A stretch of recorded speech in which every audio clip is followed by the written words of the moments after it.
Hey everybody, I'm Zoe. And I'm Chandi. And this is Bound by the Cloak.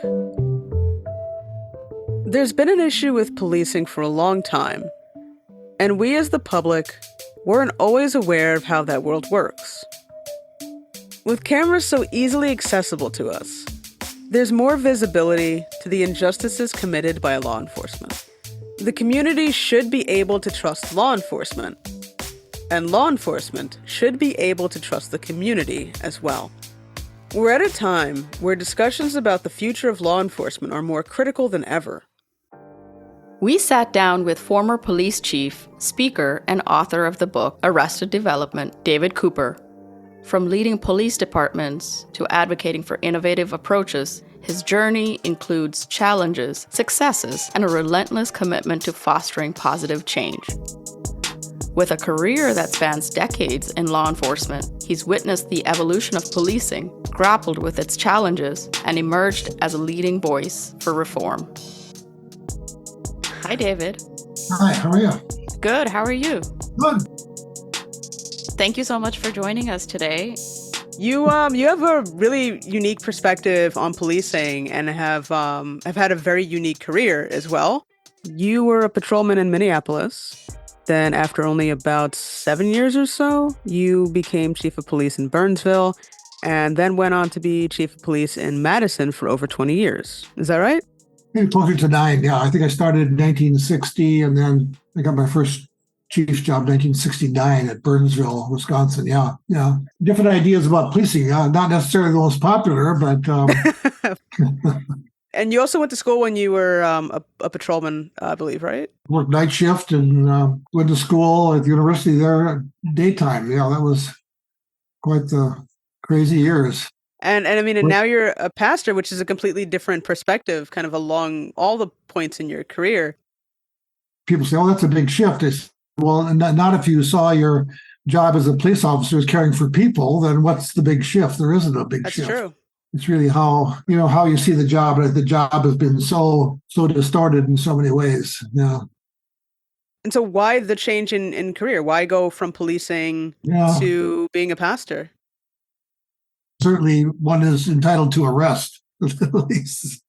Well, actually, for people who have a faith perspective that understand there wasn't a call. There was something that I needed to leave what I was doing and go and pursue this. And always, when I say that to people, and if they don't have a faith perspective, they get very uncomfortable. Oh, well, what do you mean? Well, why did you choose that? And I said, well, I really didn't choose that, but you want to hear the whole story.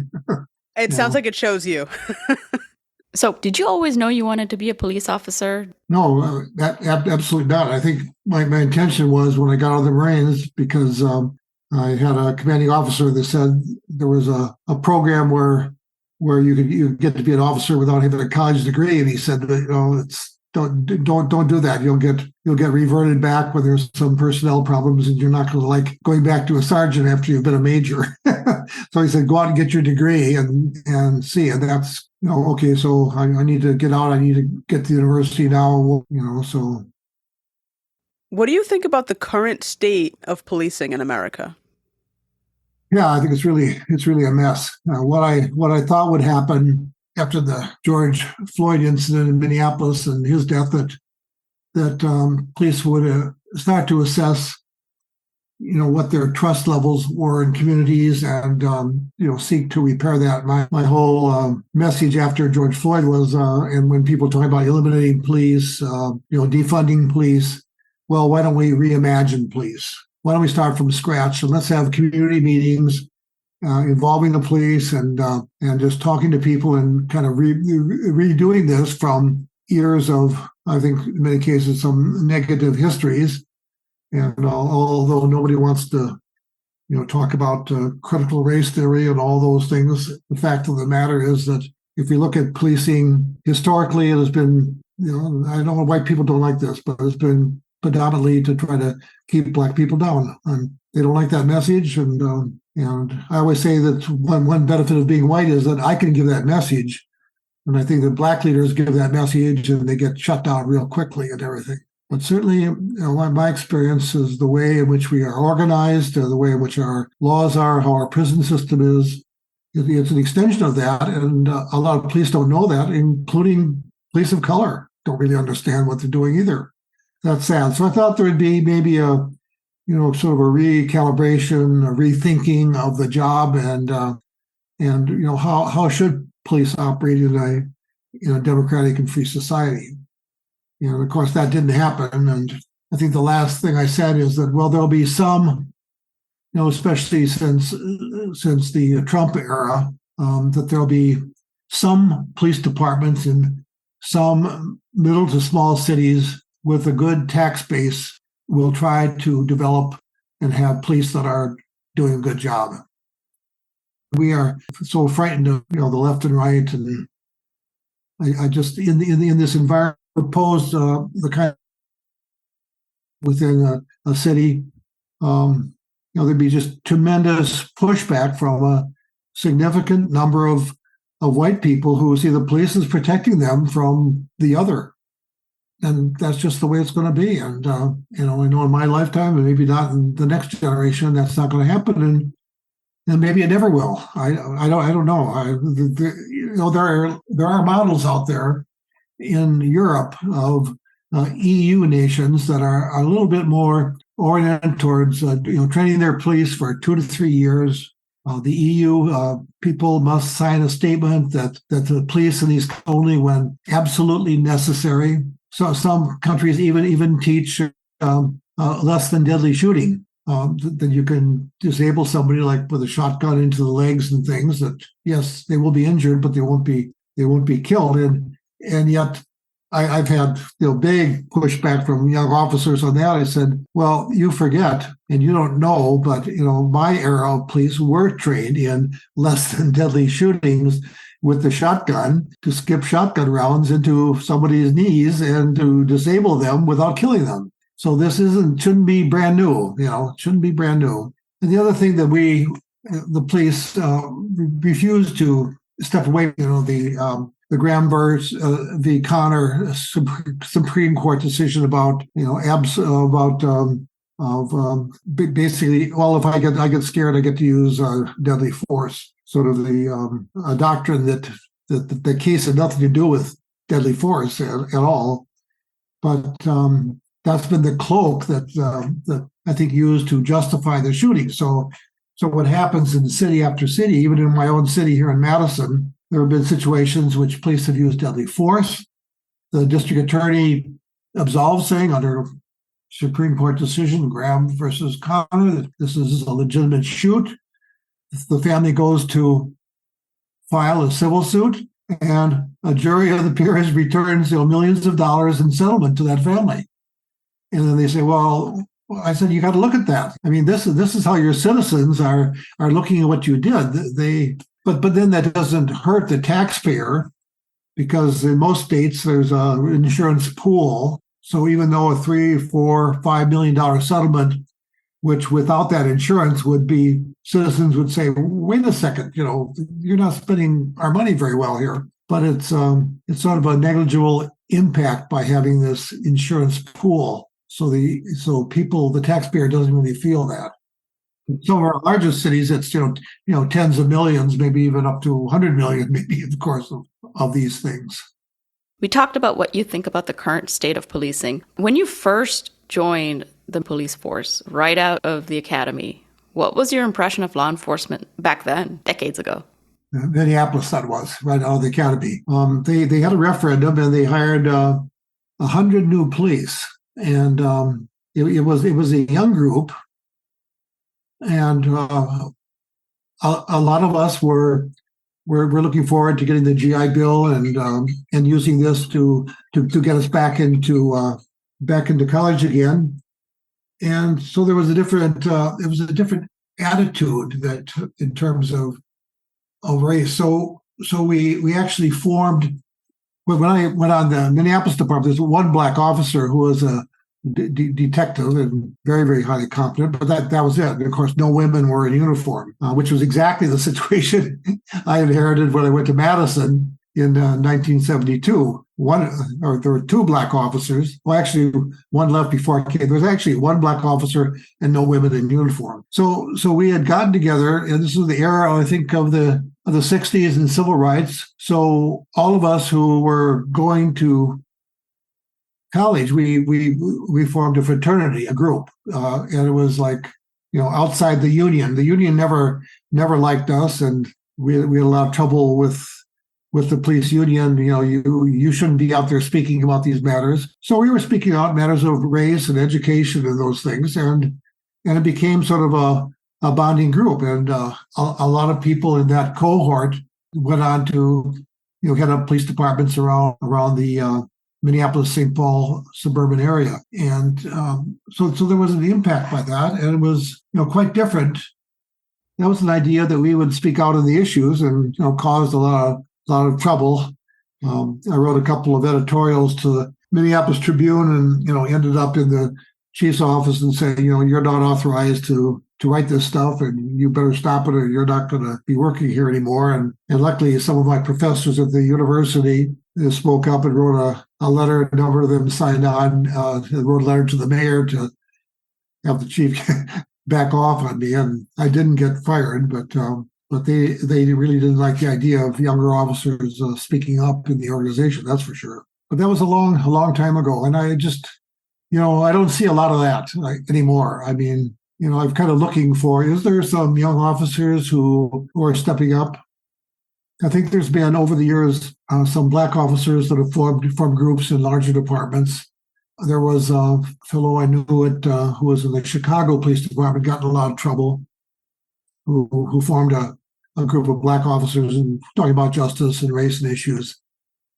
But, I've not seen that over the years, where young men or women have really, tried to step up and challenge the system. I mean, and was there a big difference in what you learned while going to school versus what was actually being practiced by the department? Well, yeah. I was a sociology major in deviant behavior, so so the deviant behavior fit in quite well. Just talking about socialization and how the system worked and how the organization worked. Minneapolis then was highly political, and some colleagues of mine in later years got a term of office for the chief of police. In my era, the chief served at the pleasure of the mayor, who had a 2-year term, and it was kind of interesting. If we look back at it, it was a Catholic Protestant thing in Minneapolis, which I thought was quite interesting. So if you wanted to get ahead of the department and get a better promotion and maybe rise up the ranks, you either belonged to the KCs, the Knights of Columbus, or the Masons. That was the way, because in the city's structure, and I talked about this in an oral history with a professor from Hamlin University a couple of years ago, that it was expected that for a couple of years that if there was a chief who was from the Knights of Columbus, he would be replaced by a chief who was a Mason after that. So that kind of really chilled me. I said that was not the system that I wanted to work in.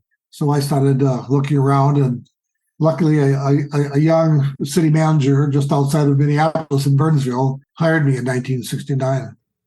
Especially when you were police chief, what needed to change with the department? What did you see that needed to be adjusted in terms of policing?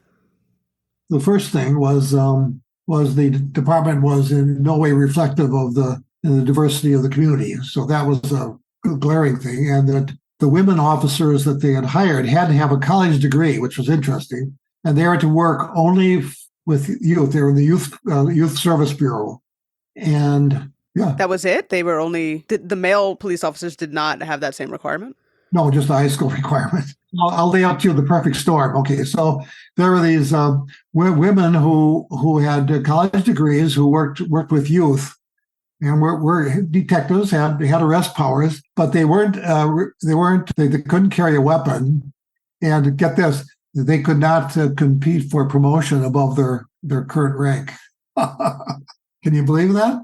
That sounds insane. Yeah, so that was really, the department wasn't a bad police department. It was.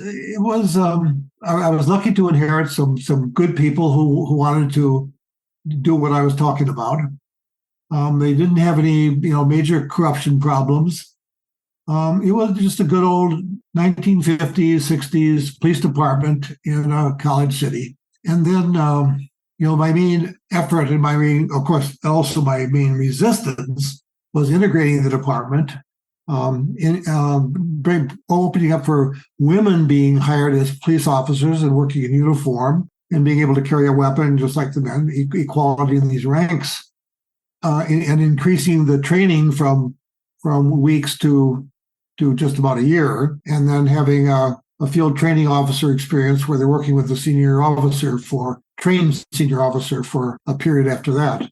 Just those changes were enough to turn the organization like upside down about who's in favor of Couper and who isn't. And, the first few years were probably about the first 5 or 6 years was just a grinder. And people say, well, why didn't you quit? I said, well, it's not that I didn't feel like quitting. I certainly felt like quitting, but I was not going to let them grind me down. So I have a certain level of perseverance in my soul here that I said, we're gonna get this done as long as it takes me to be here. And part of that was they had to understand that I wasn't going anyplace, that I wasn't, the wunderkind who came in and with his master's degree and he'll be off someplace. No.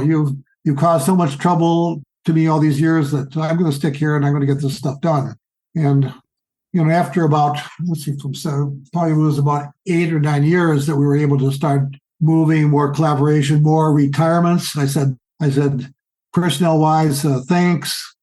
Thank you so much for World War II, because 1945, add 30 years when these guys came out of the military, they did their 30 years in the city, and they were in 1975 ready to retire. And then I could start bringing younger people up the ranks and starting to change the organization. But had that not been the case, had I come there 10 years earlier, I just don't know if I could have done that. It was a mark in time that really was what was on my side. That my command staff were my father's age when I came there, all of them, and all of them white, and all of them very conservative, and all of them in their 50s. When did that happen? When did you first start implementing, what you thought your ideas of police reform were? Well, quite early. I set some goals, and I came on the end of 72, and by 1973, I came under a very conservative mayor who never met with me after I was appointed, angry because they went against his will and hired me on a 3-2 vote. So in April of 73, Paul Soglin, a kind of liberal Democrat, was hired mayor. He was young in his 20s. He was a student at the University of Wisconsin. That gave me the protection, and I also had protection in state law in Wisconsin. Chapter 6213 says that in larger cities, the chief of police can only be dismissed for cause. So they had to find a cause. And of course, they floated quite a few of them over the years, which was pretty nasty business. Thankfully, we didn't have social media then. We had 2 newspapers, one of which I could do no wrong. That was the evening newspaper. The morning newspaper was I could do nothing right. So that went back and forth. Policing in America differs greatly from some other countries. Finland in particular has, I think there's like a couple of years of training for new officers. But what are the steps that need to be taken to create change and push for police reform? Yeah. Well, one day people will maybe settle down and say, we're a great country with great wealth, with a constitution that says that all people have equal rights, and let's sit down and figure out how we should select and train and lead our police in this country.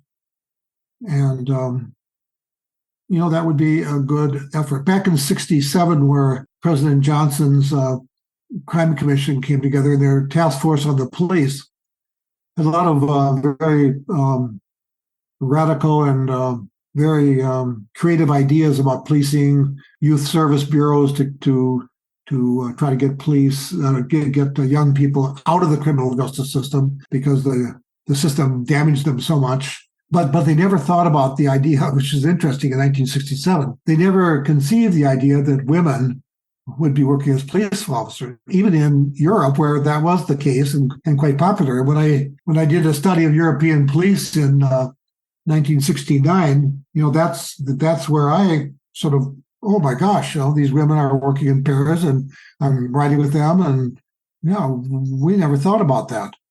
So that was important, and then when President Obama tried to do something like, again, to have a task force on policing, of course we know what happened to that. They never said this was Johnson's task force on policing back in the 60s, but as soon as President Obama had assembled, I think I would have liked to have been on there, but I was happy with the men and women that were selected to be on that commission. Right away, it was Obama's commission. It was all about Obama and not about what they're doing. And then the actual perversion of that, when that guy we know was the president for a while, put together his commission, which was just gross, terrible. So even though we tried to get those principles, those improvement principles, and here in Wisconsin, I was teaching at the university down in Platteville. We had two regional conferences on implementing the work of Obama's Commission on Policing, but it never went anyplace. It just they're good principles. I blogged about it. It's some really good stuff here, and it just didn't have traction because it didn't have the politics behind it, and we were just on trying to overturn that any way in which we could. It's too bad. It still remains as a very good document and something that police need to pay attention to. It makes sense, with the years of experience you've written books, and you talk about community-oriented policing. So what is that exactly? You talk to the police about community, about what kind of policing they want. So it's very oriented towards not policing by time of day, but by geography. That a team of police officers, or preferable case, one police officer, is assigned to a neighborhood, and which he or she has. Now it's really great with cell phones, has communication. You can call them directly. Meeting at the community center, problems are discussed and solutions are offered, and we see how it works.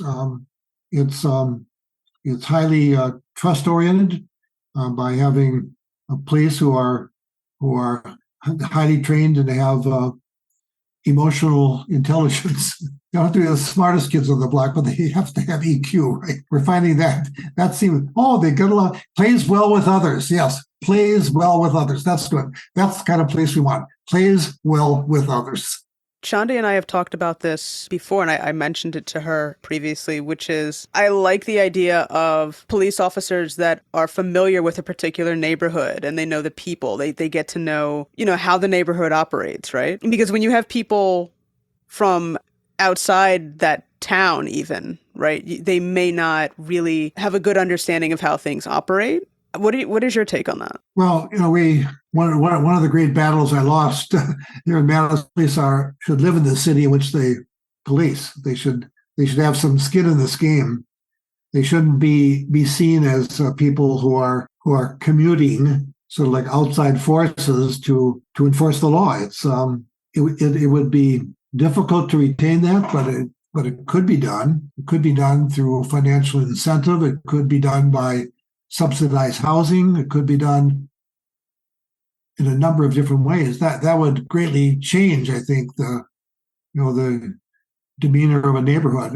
That was the experience that I had. And it's in 1967, Minneapolis had a major racial uprising, and the north side of the city was burned, and it was pretty nasty. And after I was working on the North Side Station, and I was thinking about this community policing, and I said, well, could I walk the beat down in the black neighborhood? So, well, we've never had a foot beat in a black neighborhood. Well, I'd like to try. I'd like to try that. And so I worked out of a community center there for a number of months and found it to be really, really great. Met a lot of people, developed some trust, got a lot of information about who's really the bad guys that are hurting people in the neighborhood. Because everybody wants to live in a safe neighborhood. You don't want to raise your kids with a bunch of gangbangers running around and shooting guns off and everything. No, everybody wants to have a safe neighborhood to raise their children in. So that was a significant experience for me to do that. And I think that sort of settled a lot of those ideas about something. You got to be in the territory. And in Minneapolis, I think we had a residency requirement then. We had to live in the city, and that was good. But I think that has probably been lost. So that's one of the things that could make a difference. And they're talking today, you can't get anybody to be a police officer. Well, probably the way the system is, you can't. So maybe you need to change the system, and maybe you'll find the people who come and work in this system because they would first of all have an orientation to, I'm here to help people. I'm committed to helping people, and this would be the job for me. We put, during the anti-war years, we put up posters, billboards around the city. It said, "Join the other Peace Corps, the Madison Police Department. Join the other Peace Corps. We're peacekeepers, and that's our job." And we started to attract people who never thought about being a police officer. And I think that's part of that. So dropping hiring standards and education requirements and length of training right now because we've got to get more cops on the street is really dangerous. Cities will rue the day they drop the standards because that's not what needs to be done. You need to say, I would go out, especially with the college crowds, then and said, "You don't like the police? No, we don't like the police." Well, I'll tell you what, folks, you'll never change them from outside. The only way you change them is inside. So come on, join us and help us change and be a better police department. And I think that's true. I mean, you take a look at all the major community organizations over the years that have tried to change the police outside. No, it just does not happen. Incredibly resistant subculture. They're not going to change. But inside, they need some saboteurs, some ethical saboteurs in the organization to say, "Hey, you can be better." We've had previous guests who, at first, for a long time, their impression of the police was that they're always there to help them and trust the police without question. And then something happens in their life that kind of changes things for them. And a lot of times we've spoken to people, too, that mention police unions as kind of something that kind of holds back change. Yeah, absolutely. And Minneapolis is a good example. Extremely strong police union. It was when I was butting heads with them back in the 60s. Yeah, it was. That's extremely strong. They'll get involved in local elections, all that kind of thing. That's really dangerous, I think. Well, just speaking about Minneapolis, it seems to have a certain reputation when it comes to policing. But, when you hear about what is going on in Minneapolis or other cities, what's your reaction? Well, having, worked there for, 7 years, back then the reputation was it's a kick-ass police department. And I think there's a lot of police departments around the country that sort of have that label, especially, ask people in the minority community about, you can talk about people saying, it's really great about police, but, what you have to ask them is, do you have any contact with police? Because when you talk to people who have contact with police, they don't think so highly of their boys and girls in blue. And that was a great study that was done in the UK years ago. And I think I put it in my book because this is such a good one. They said we have assessed the level of how citizens evaluate our police, and we find that overall the police are highly respected in the highest 90th percentile. We're very pleased by that. However, for those who have contact with police, they seem to rate them a lot lower. So the key is the contact, and even the understanding about race. I mean, if there shouldn't be a police officer that works in this country that hasn't read the 1619 report or gone through a seminar to talk about what our historical legacy is. And I thought I was pretty up historically on things, especially in the the Reconstruction era and everything, and how things got turned around. But what I didn't realize and really came to take away from reading that was the level of terrorism that existed in the South. Absolute terrorism. Not that you're going to get a ticket or you might go to jail. No, that you're going to get killed and maybe your family too. I mean, especially blocking voting, the things that were done, and it's a horrendous story. And of course, we don't want to tell our children about that because they might think bad of us. And I think we should tell our children about that because I want them to do better. Strange world we live in sometimes. Yeah, it definitely is. Some people understand that there are issues with policing, and like we said, those are people that generally probably have contact with the police. But then you have the people who dismiss it and say that the issue isn't as bad as people make it seem. What do you think about that? Thanks to 2 newspapers, we started collecting the number of people who were actually killed by police every year. And of course, it was shockingly more than what was reported to the FBI as to how many people were killed by police. And that figure popped up in 2015 at about 1,000 people every year. I think about a third of them were people of color, pretty much young males, as we've come to see. 2016, around 1,000, even though we've had all the concern about the shooting in Ferguson. 2017, 2018, still 1,000. 2019, 2020, 21 is still around. Okay, so I'm saying about show some evidence that we're using more restraint in use of deadly force, and so that's not been the case. And then we just, I guess you could say, well, gosh, there hasn't been any great major egregious incident since George Floyd. Well, that might be good, but I think that the numbers are going to be probably next year the same, around 1,000. I don't know. It would seem to me that would be one statistic but policing is all local. You're not going to control policing through national laws. It's a local, a very, very hands-on city and town and township and county. 16, 17,000 police departments and 600,000 police across the country, and no standards nationally. You think that a great nation like ours, we're concerned about standards for beauticians and barbers and things, at least on the statewide level, licensing, a number of things like that. It just doesn't seem to happen. I think that's a very strong union pushback, and just don't do this to us. Yeah, I wish I had a really great answer, but I think it's incredible that you have kind of seen it all, being a patrol cop to a police chief. And so there's a big difference. So what do you miss most about being a patrol cop when you were a police chief? And then also, what do you not miss? Well, I've often said this, and I think most cops agree with me. It is probably one of the best jobs in America. I think the ability to do good. And police say, "Oh, it's terrible. People hate me." No, they don't hate you. You mean some drunk gave you some back talk last night? I said, be reasonable. Think about your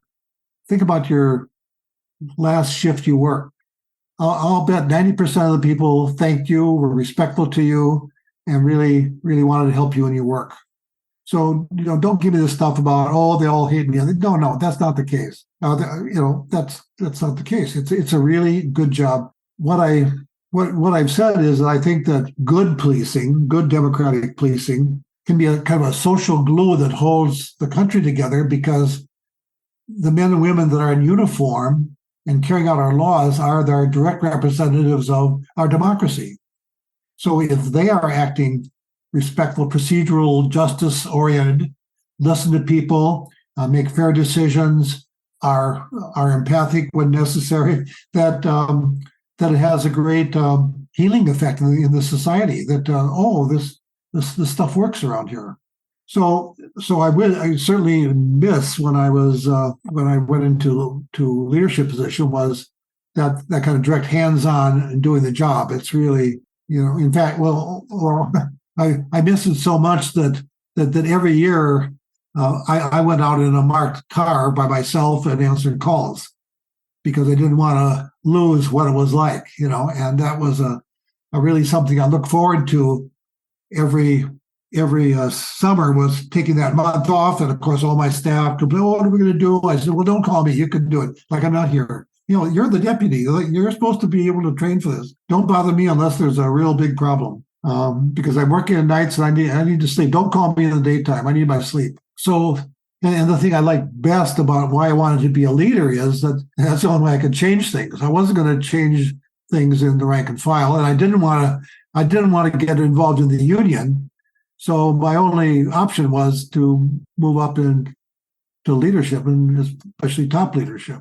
And that gave me a chance to set goals and to get teams working. And it was a tough job. It was hard on me. I just did my spiritual autobiography last Sunday at the church that I'm helping out at, and just talking about, it was one part of that was the crash when I had to take some time off because the alligators were circling me, and I needed some time away, and it was really good. It took kind of a sabbatical. I didn't get paid for it. I had to pay for this myself with 3 months without pay, but I took that time off and came back refreshed and was able to really in 1980, really able for the next 12, 13 years to really get things on track again.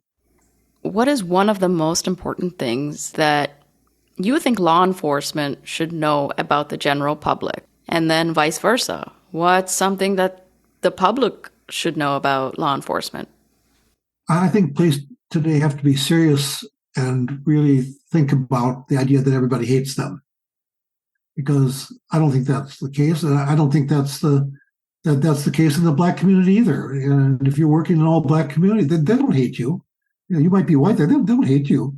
But if you are a person who helps and is fair and decent, and you're going to be accepted, highly accepted.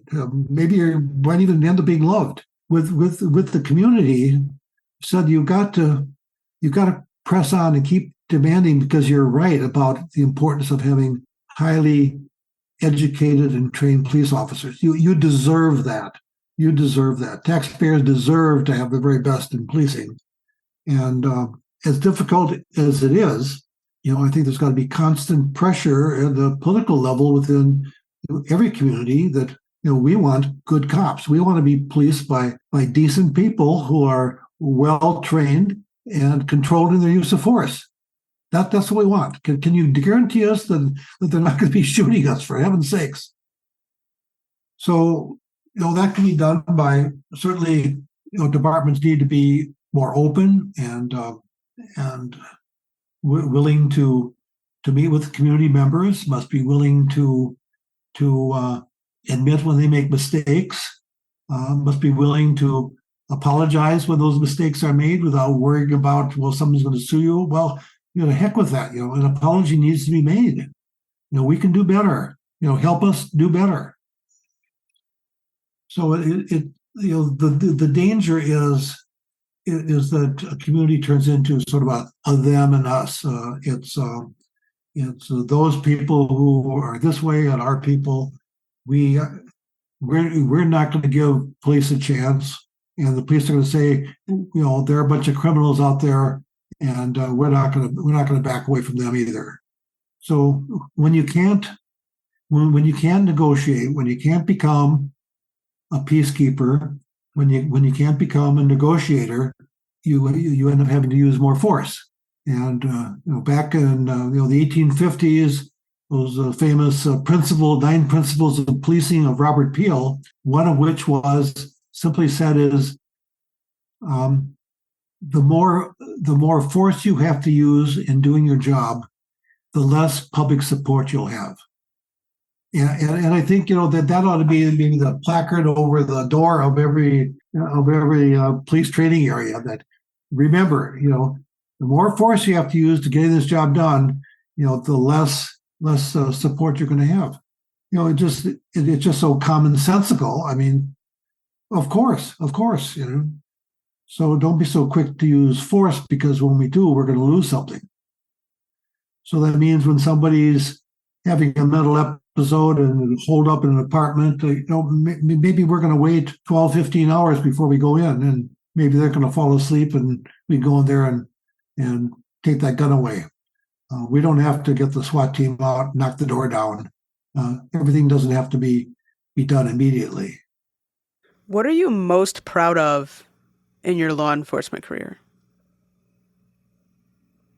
Well, I think thanks to some good department officers, some good officers I inherited, and some that I hired and promoted, that we changed police department for the better. It became, I think at that time, a lot of people in the country in the 90s thought that Madison was one of the best police departments in the country. And so we had an image, and had a lot of people coming and seeing how we were doing things. We took part of our mission to show others what we were doing and be willing to bring people in for a couple of days and show what we were doing. And we used a lot of the quality improvement methods of W. Edwards Deming, continuous improvement and improving their systems. I think we had a very good image, a lot of support from the community. When I left, we had 25% of the department was female in uniform. And my assistant, Noble Ray, who became chief about 10 years after that, brought it up to 35%. And I know that there's a big move within the country, 30 by 30. Have you heard that one? Kind of police are keeping it to themselves, but a lot of female officers are looking at 30% in the ranks by 2030. And I say, well, I think it ought to be 70. I think that the future of policing is less testosterone. My experience with women as cops has been very, very positive. And I think they bring probably the best way you can change your department to make it better is start bringing women on, but you can't just bring one or two at a time. You got to bring big groups. You can't hire a woman one at a time. I think you're going someplace. So the advantage that we had is that for 20 years, the rule was, and this is how long it takes to diversify a police department. There's 20 years in which the directive given to hiring and training was, I would not permit a class to start unless half of the people were women or from a minority group. Half the group had. And even then, it took 20 years to go from relatively 0% minority officers to 10%, and for women to go from 0% to 25%. So that's why a lot of change doesn't happen, because you got to be around to implement the change. And change takes time, and you can't do it doing something for 2 years, 4 years, 6 years, probably 8 years or more. 8 years or more, you'd have to go in and say, look, we're going to make this a better place for everybody. And I think, the kind of changes that we implemented in the department were good for the police officers too. I mean, they had a voice. They were valued more. They were more supported in the community, as well as the community, experiencing good, decent, honest policing. Everybody benefits from that. It's not just, well, we're going to change the department for the community. No. Joe and Jane officer, this is going to be a better department for you too. Thank you so much, David. Thank you. Thank you so much. Honestly, this was great. Well, thank you guys for doing this. We'd like to thank David for being on the show today, for sharing his invaluable insights and experiences on the complexities of policing and the path to reform. Make sure to check out David's website and blog. Also, check out his book, Arrested Development. You can find that on Amazon or at your local bookstore. Well, that's going to do it for this episode of Bound by the Cloak. Check us out on social media. We're on X, we're on Instagram, we're on TikTok. Be sure to like, follow, subscribe on social media or on any of the podcast apps that you use to access podcasts. If you like what you hear, let others know. Spread the word about Bound by the Cloak on social media, to your friends, family. Hell, tell everybody. Thanks for joining us today. We'll be back in 2 weeks with a brand new episode. Until next time.